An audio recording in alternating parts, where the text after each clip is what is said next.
Hi everyone, it's Gina, and I'm back with day 12 of the Lupus and Chronic Illness Awareness Challenge. And today's prompt is briefly explain to a healthy person what it is like to live with lupus or with whatever chronic illness you've been diagnosed with.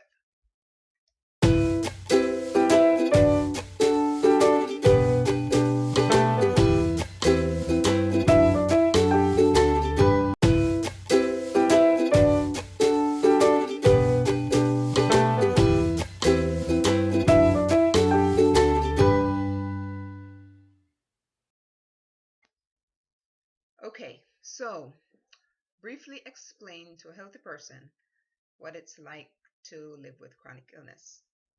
What I'm going to do is I'll post an image of all of the diagnoses I've received over the years, and then I will give you kind of a rundown on what my day starts like and the symptoms that I kind of endure on a daily basis.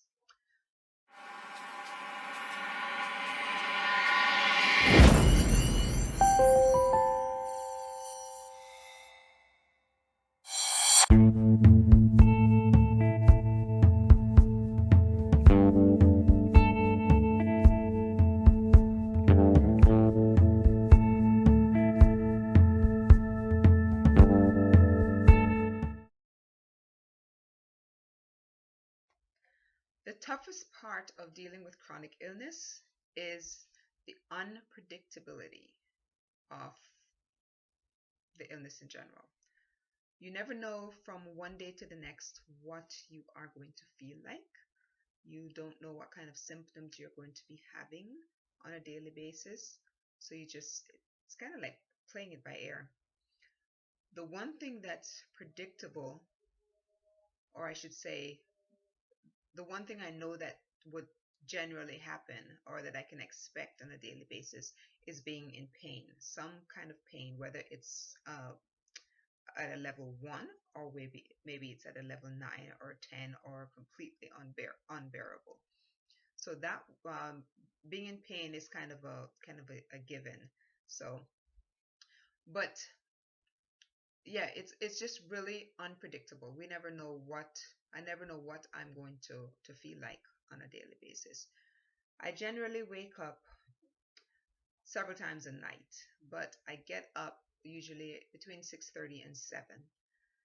But before I get up, I'm usually awake for quite a while because I lay there and I kind of have to work my joints. My fingers especially are usually really stiff in the mornings.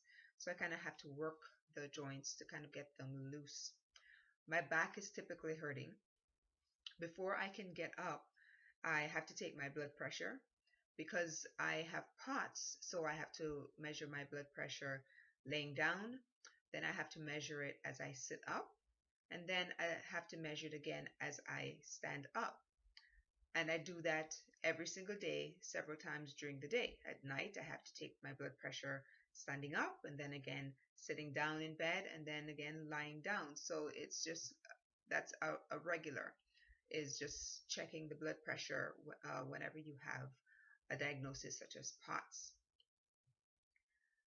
Shortness of breath is another issue that I deal with almost daily. It depends on the quality of the air outside.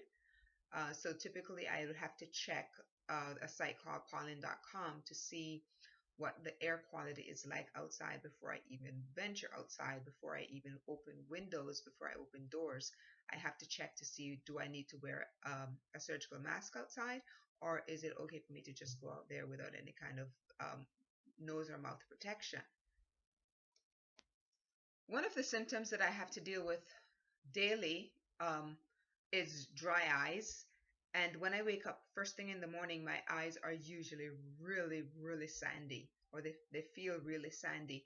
So I have to use a special eye drops that kind of help to relieve the dry eyes. And I use that twice a day.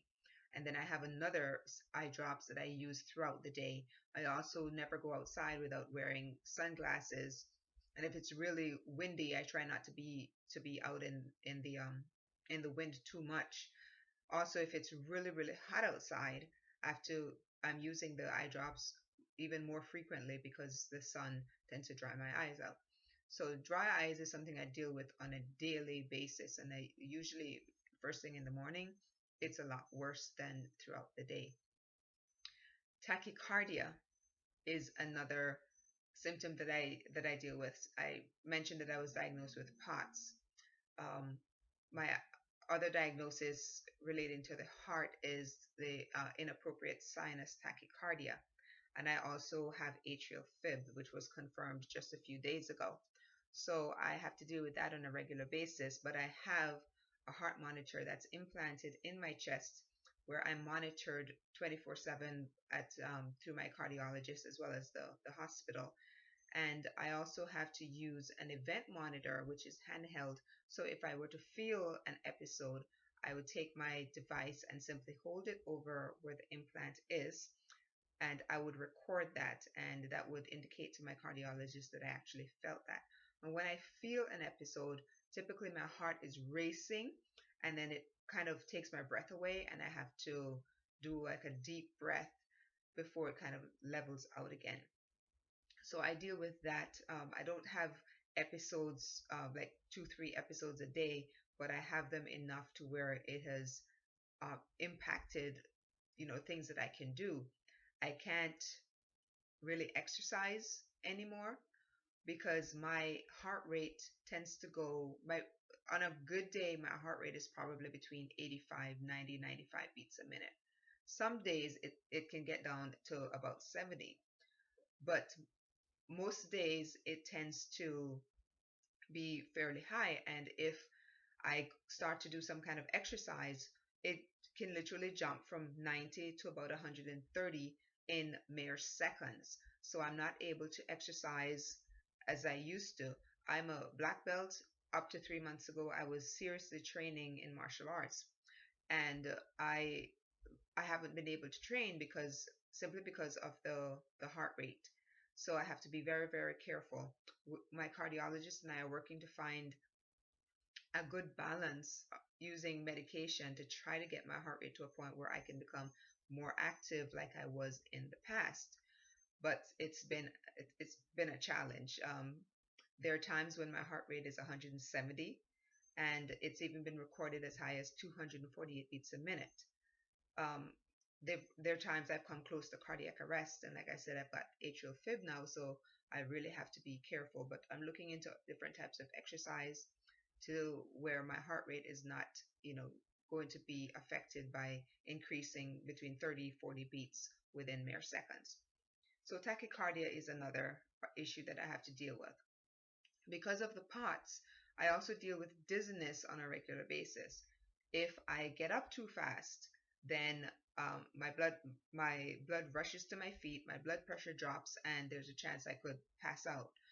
Um, Most times I don't pass out, but things just tend to go black, or I get really, really lightheaded, and I've got to find a seat quickly. So I have, this might sound strange, but I am actually on an increased salt diet where I have to take more salt in, which helps to raise my blood pressure. So when my blood pressure does drop, it doesn't drop to the point that it's so low that I get to near syncope or actually fainting. But lightheadedness, dizziness is something that I deal with on a daily basis. Heat intolerance is another one. And I'm the type that I love to be out in the sun. So I have to be so careful if I go outside. I've got to have on a wide brim hat, sunglasses, lots of sunscreen, long sleeve clothing, that sort of thing. Now, I also deal with cold intolerance. If it gets too cold, then my joints start to ache, that sort of thing. So we never your my body just doesn't have a balance. It has a hard time getting that reaching homeostasis, and that's one of the issues that I deal with. Is my body is just really, really confused. I guess is one way of putting it. um, Finding a homeostasis is just a challenge. um, Bloating is another one. I have developed lots of gastrointestinal problems because um, dealing with dysautonomia, which POTS is, I guess, one of the symptoms of dysautonomia. And dysautonomia is basically the autonomic nervous system dysfunctioning. And because of that, I also have quite a few gastrointestinal problems, and I never know from one day to the next what my stomach is going to look like, what it's going to feel like. So my diet, I'm very careful about what I eat, and I tend to have two kinds of wardrobe. One where it might have the jeans might have buttons, and one where they're more relaxed pants where I can just they're elastic, so I can just pull them up, because one day I could have a nice flat stomach like it's like what I'm used to, and there's some days when I'm just extremely bloated, and there's some days when I have all the control over all of the bowels, and then there's some days when I don't, and you never know from one day to the next exactly how you're going to feel, how I'm going to feel about with that sort of thing. Nausea is something I battle with from time to time. So ginger has become my best friend. It's a good thing. I really love ginger. Uh, Chest pain is another thing that I deal with from time to time. Some days it's really bad, especially if it's cold or if the weather's changing. I tend to develop the costochondritis, which is basically arthritis in your rib cage. And when that gets inflamed and it's hard to breathe, take really deep breaths, because as you breathe in, then the inflamed tissue really hurts. And sometimes you think you're having a heart attack, but it's really just the pain from the inflamed tissue on your rib cage. So some days I have the chest pain. Other days the chest pain could be not necessarily from costochondritis, but just from inflammation around the lungs, because I do have lung problems as well. Um, oh, another thing I do regularly is I get B12 shots on a monthly basis. I also do iron infusions because of iron deficiency. The B12 is for the pernicious anemia, so I have to get those B12 shots on a regular basis. Now, with lupus, there are quite a few symptoms that may arise, and it, like I said, it is so unpredictable. You never know from one day to the next really what's going to happen. Some days I wake up and my face is really swollen. I could have a rash across my cheeks, goes across my nose. Sometimes my eyes are really swollen to the point where they're closed simply because of the rash. Sometimes I have the rash here. Sometimes it goes all the way across here. And some days my face is extremely swollen. And then other days I look completely normal. Some days I have to use a cane. Some days I have to use a walker. Some days I don't look or feel like anything's wrong with me. Or from people from the outside looking in may wonder why I use a cane on some days, a walker on some days, and then on other days I am completely aid free. And I've actually had comments made that, if I'm okay to have days that I'm not using a cane, what exactly is wrong with me? And they question whether there really is anything wrong with me, that sort of thing. So um, I mentioned about the chronic pain. Another thing that occurs is the ulcers. Sometimes I develop ulcers on my scalp. Some days they occur in the mouth. Other times they might occur in the nostrils. But more frequently they appear on my scalp, and they appear just like that. And all I tend to feel is just like an itching feeling, and then I reach in and there it is. There's this bump. It's almost like a blister, and then it pops, and of course it becomes like infected and really nasty, especially if you keep digging at it. But I do have stuff that I put on my scalp that kind of helps to alleviate the itch. And I don't get them as much as I used to, because I make a special shampoo that kind of helps to heal my scalp using tea tree oil and rosemary and that sort of thing. So that's kind of a general idea of what my day is like with chronic illness. Now, I start off normally in a lot of pain on most days. Some days I may not have any pain because there are several things that I'm using that I've found that's working to help to alleviate the inflammation that I have. It doesn't completely go away, but some days are more bearable than others. Some days I'm not as dizzy as on other days. Some days I'm able to do a lot more, like get out in the yard, maybe do a little bit of yard work out there.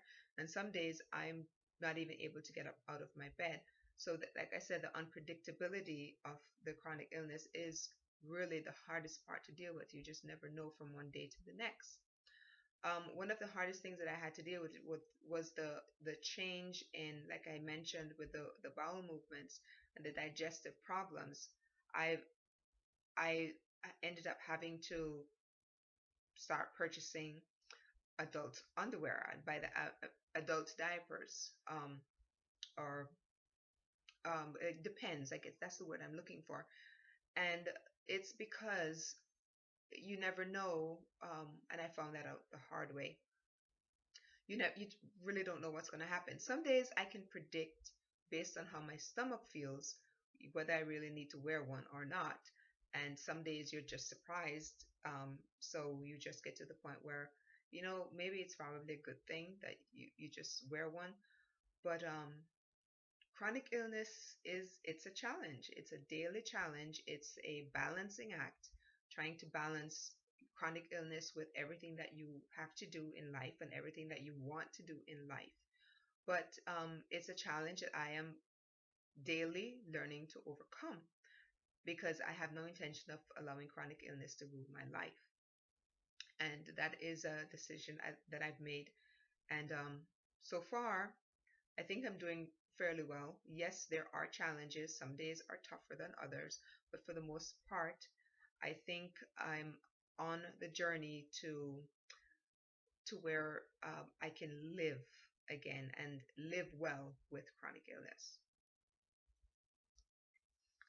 I know that I probably missed a few things, and if I did, what I'll do is I'll just post a few pictures of things that I've documented over the years, so that you can have an idea of what it's like, and a few images to kind of let you see what I'm talking about or what I refer to in the video.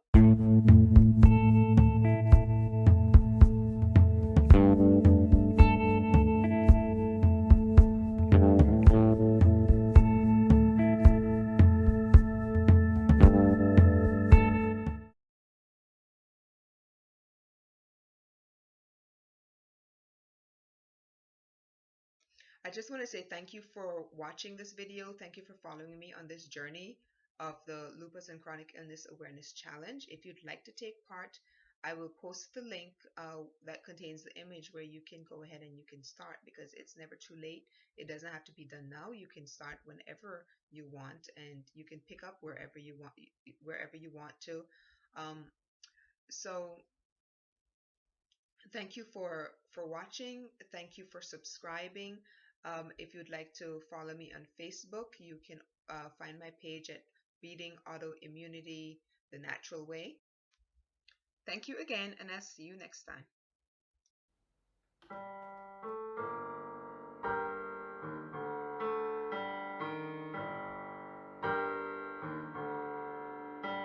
Je suis un homme à prendre.